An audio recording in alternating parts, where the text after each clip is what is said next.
is very sadly reminiscent of a lot of, or at least two, very prominent cases in the past decade that have brought people out to the streets, that have raised, I hope, more of a consciousness of the ways in which Black children are under attack, right? An argument can easily be made that most kids, that children, all children in America are under attack. America eats its young. But you can imagine, and you don't really have to imagine very hard, that for Black children and brown and native children, those attacks are usually more intense and felt more harshly. So this past Saturday, 13-year-old Karon Blake was in, I believe, his neighborhood of Brookland, Washington. Brookland. Sounds a lot like Brooklyn, but it's not Brooklyn. It's Brookland in DC. Karan was out late, reported to be with friends. A homeowner came out of their house. Again, this was very early in the morning. Allegedly saw Karan and his friends trying to open cars. What this person told the police is that he had a confrontation with this 13-year-old, and the kid looks 13, okay? He ain't no 6'2", 185-pound 13-year-old. No, the kid looked 13. Said the homeowner said he had a confrontation with Karan, mind you, outside of his home. Okay, Karan was not in his house. Karan was not even breaking into his car. If he was breaking into cars at all, this is just what the man said. And somehow Karan ended up dead, shot to death. Okay, and the city has a lot of questions because the person that shot this 13-year-old, not only have they not been arrested, they have not been identified, and the community has a lot of questions. And the DC police chief, Robert Conti, actually, right before I went live, had a press conference where he gave some small updates. But I want you guys to see a couple of things here just to put stuff in to a bit of a context for you, because the way that this is being framed by the media, I really don't like it, because they are trying to juxtapose the media, that is, the local DC media here. There has been a spate of tragically, of these teenagers being killed. More often than not, at least as reported by the news and as determined by Metropolitan Police, that, a lot of these shootings are peer on peer. These are disputes in which these kids are ending up shooting each other. That's not the case here. There's also been a lot of quote unquote violent crimes, such as robberies and specifically carjackings here in DC, that have been committed by young people. Okay. So the We Need More Cops Brigade is trying to use this murder of this child, who, again, nobody can say what he was actually doing. They did determine that he was not carrying any weapons, he was unarmed. But they're trying to frame this through the lens of, well, is this what residents are about to start doing as a result of the city's inability to get a hold of property crimes? I saw that and I said, what? Hold on. Hold the fuck up. So let's go, Will, with the first clip, if we could. Because what's particular about this case is that the police are being very cagey with the release of the information. And when the police don't release information, people are left to speculate. And what's being speculated was either the person that shot Karan is white, or they themselves are law enforcement, or somehow politically connected, which is plausible.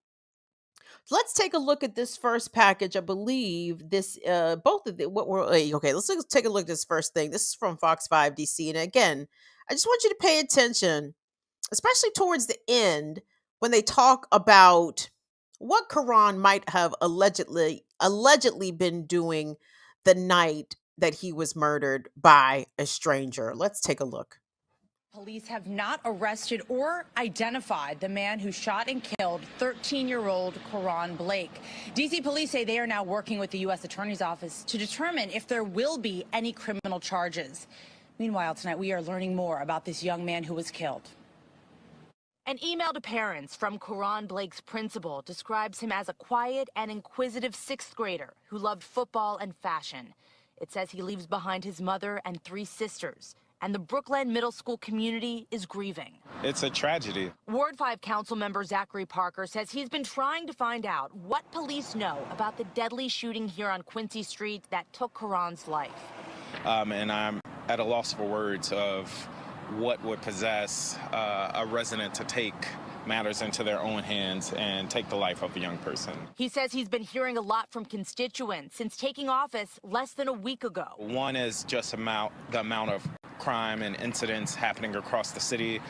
The other is also related to this case and how little information is being released about the person that took Karan's life.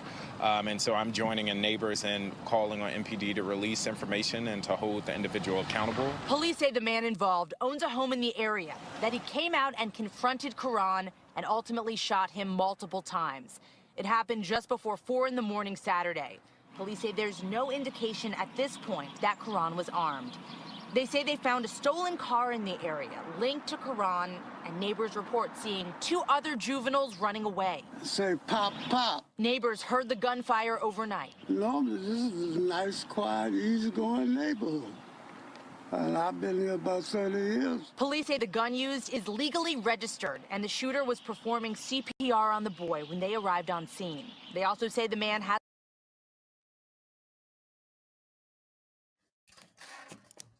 Okay, so that was the package there from Fox 5. Damn, what was the last part she said? Will, what was the last part? Cut off right at the end. But so did you guys hear what the reporter said that police said? A phrase that should perk your ears always. Police said that there was a stolen car in the area, or a car in the area that was linked to Karan. Linked to him how? Like, linked to him how? You have to be more specific here, because what you're insinuating is that the child stole the car, right? Or something else, but you're definitely insinuating something. What the fuck does that even mean? The car was linked to the child. Was it registered to him? Was it in his name? No, because he was 13. Was it a family member's car? I mean, I need more information, because these inferences are misleading. You know what I'm saying? And they're intended to take us to a specific place of assuming criminality about this child. Okay, I'm not going to do that, because by all intents and purposes, by as described by the kids' teachers and whatnot, that this child was a quote unquote good kid. They said Karan was quiet. They his teachers described him as quiet and inquisitive. Now, I'm not saying that quiet and inquisitive people sometimes don't do goofy things, but whatever goofy thing he may or may not have been doing, it did not warrant his life being taken by some motherfucker who didn't know him and who clearly was not being directly affected by whatever Karan was out there doing. Okay.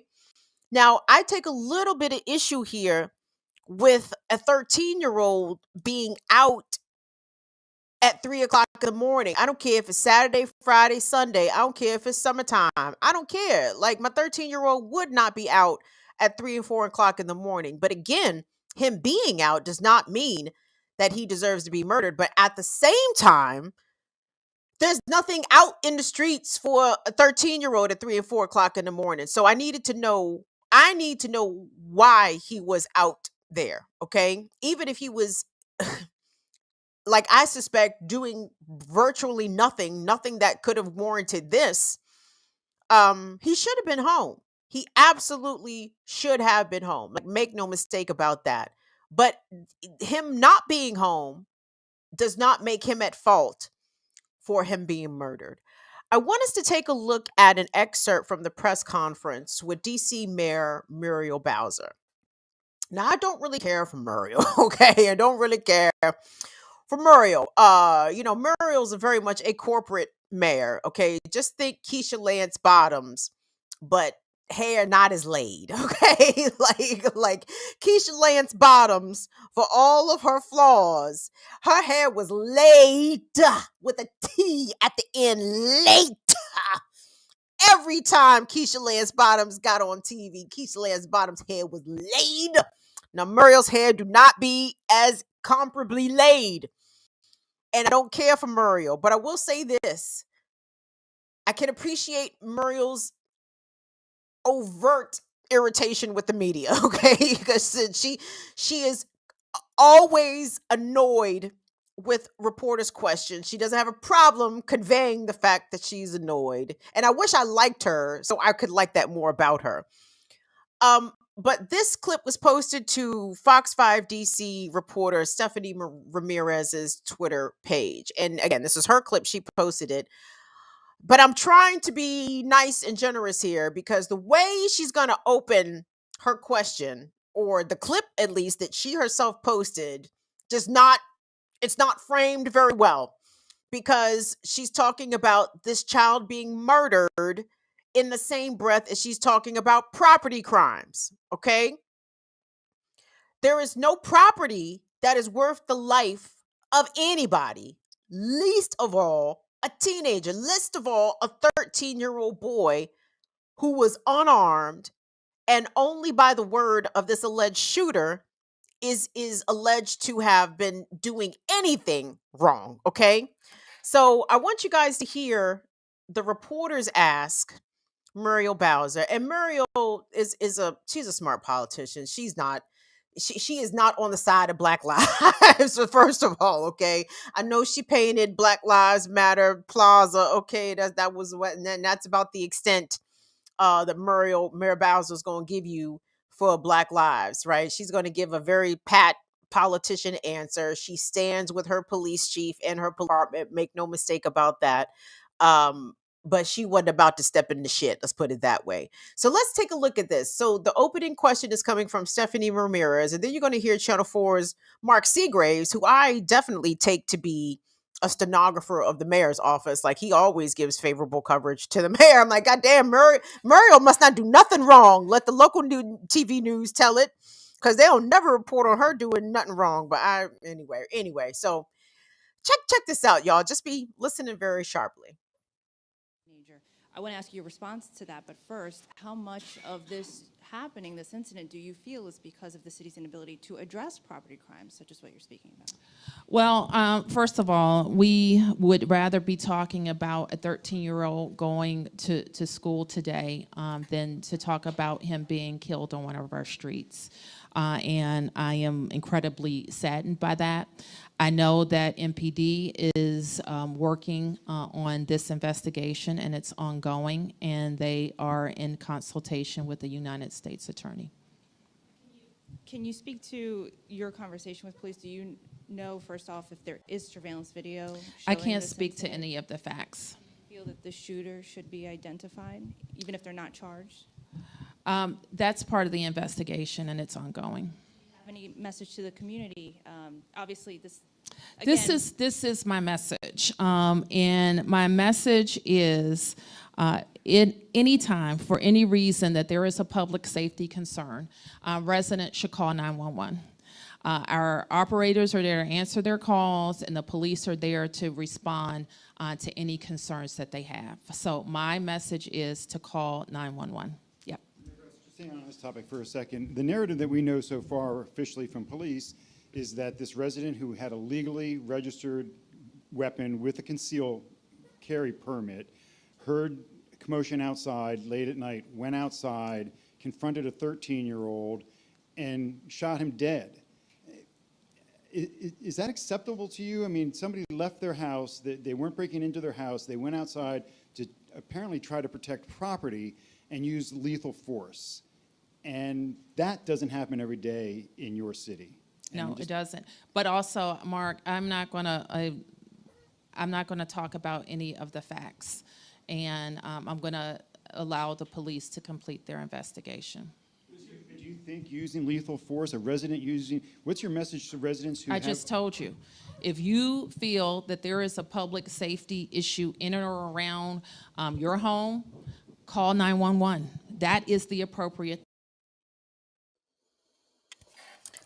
That's Mayor Muriel Bowser, who just won her third term. I believe they said Muriel set some history, made some history here in DC. The first ever 3-term black woman mayor of a major city.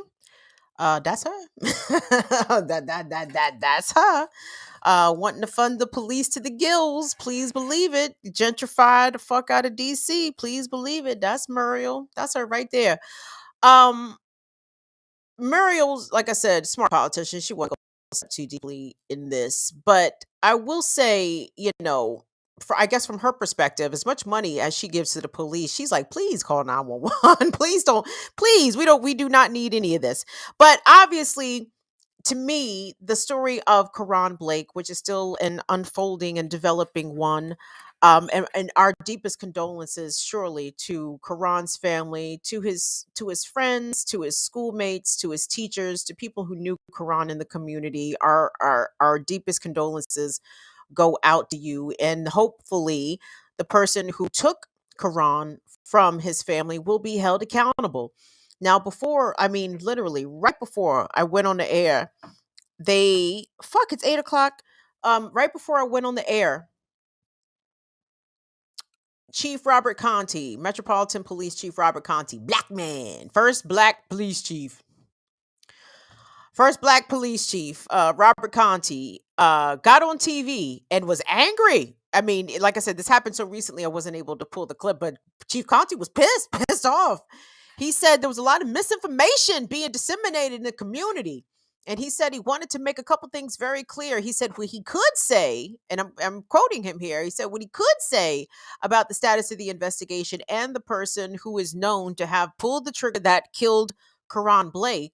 He said he was African American. His words. He didn't say black. He said he African American, male, and I think he said a resident of the city. I thought it was 3 things. He definitely said African American man. Oh, adult. African American adult male are the 3 descriptors of the shooter that Chief Conti confirmed before we went live here Tuesday evening. Okay. My guess and my assumption is that this person is either police or connected to the police, or somehow connected federally, politically. It's DC. You know what I'm saying? And every corner of the city is gentrifying. So places that were the quote unquote hood have homes selling for $750,000, $1 million. You know what I'm saying? Next to people that have lived there for generation upon generation upon generation. So it's all kinds of speculation as to who this person could be. But when we look back on previous shootings, by, let's say, civilians at the time, even cases that I've covered here on the show, do you guys remember this case here in Washington about the library cop, right? Who was at a training at the library and being trained by a former, I believe, DC police lieutenant who was flirting with the young girl. She was like 25. This dumb motherfucker don't know his service pistol from his training pistol, pulled out his active gun and shot her in the chest, killed her. And they released him on his own recognizance. That motherfucker, I don't even think he had a bail.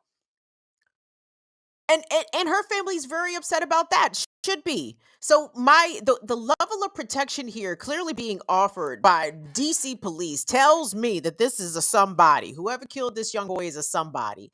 And the attempts to sully this young man's reputation are already out there. Oh, there was a stolen vehicle linked to Karan. Linked to Karan fucking how? How? Oh, the residents said that they saw him breaking into cars. So the person that shot and killed him is the one giving you this information. Is that right? It reminds me too tragically of both Tamir Rice, of Trayvon Martin, of 12-year-old Adam Toledo. We talked about Adam Toledo's case here on this show a while back in Chicago. The 12-year-old who was shot by Chicago Police Department and killed with his hands up. With his hands up. The cop lied initially and said that Adam had a gun. But the body cam footage came back and showed Adam hands up, hands empty, and they murdered him.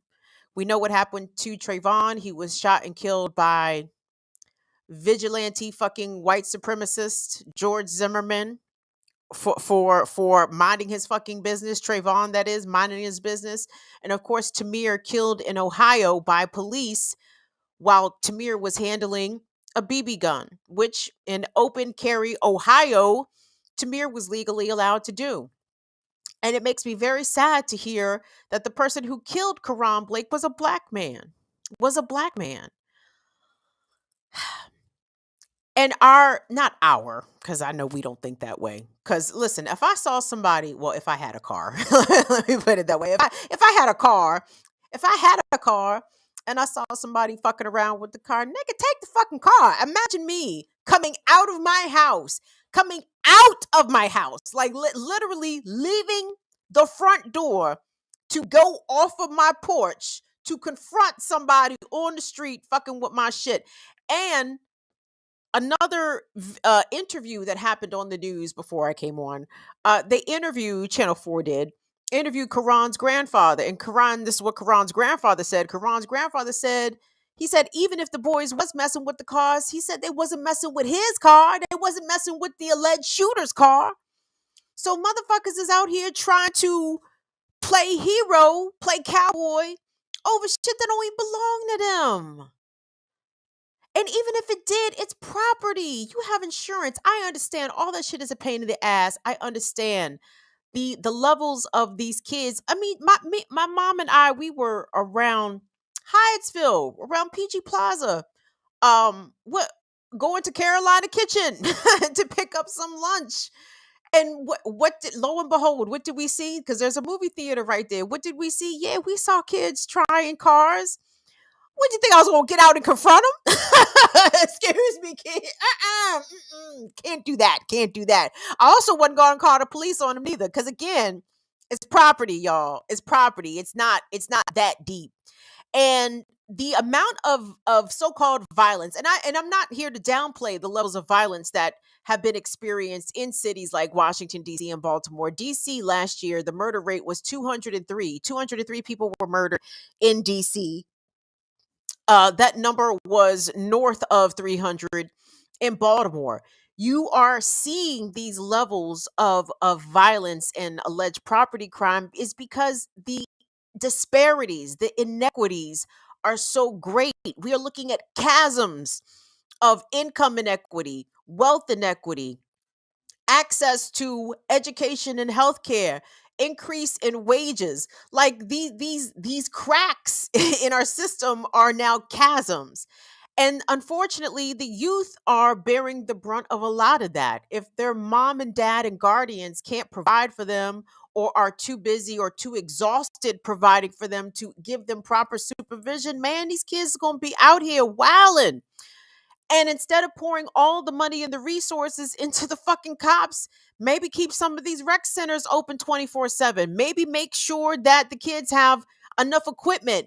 If you want to have the cops fucking guarding the children, let the cops be the goddamn security at the midnight basketball. Now I know I'm definitely telling on my age right now with midnight basketball, because the Clinton administration thought that midnight basketball was going to solve everything. The problem is, again, they were too busy building jails and funding the police in addition to the midnight basketball, and it didn't quite work. If they'd have funded midnight basketball exclusively and similar related programs that could, benefit the community as a whole, instead of increase the carceral state in these respective cities and places, maybe the shit would have worked. But you understand what I'm saying? Like, the same amount of energy is not being given to other solutions outside of policing.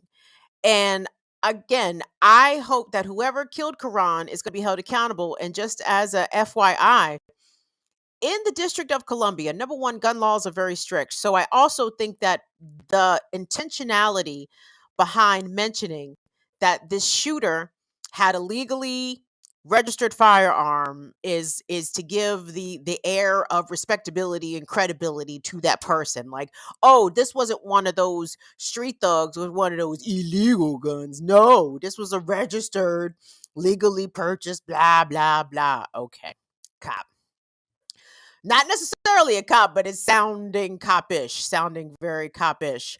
Um,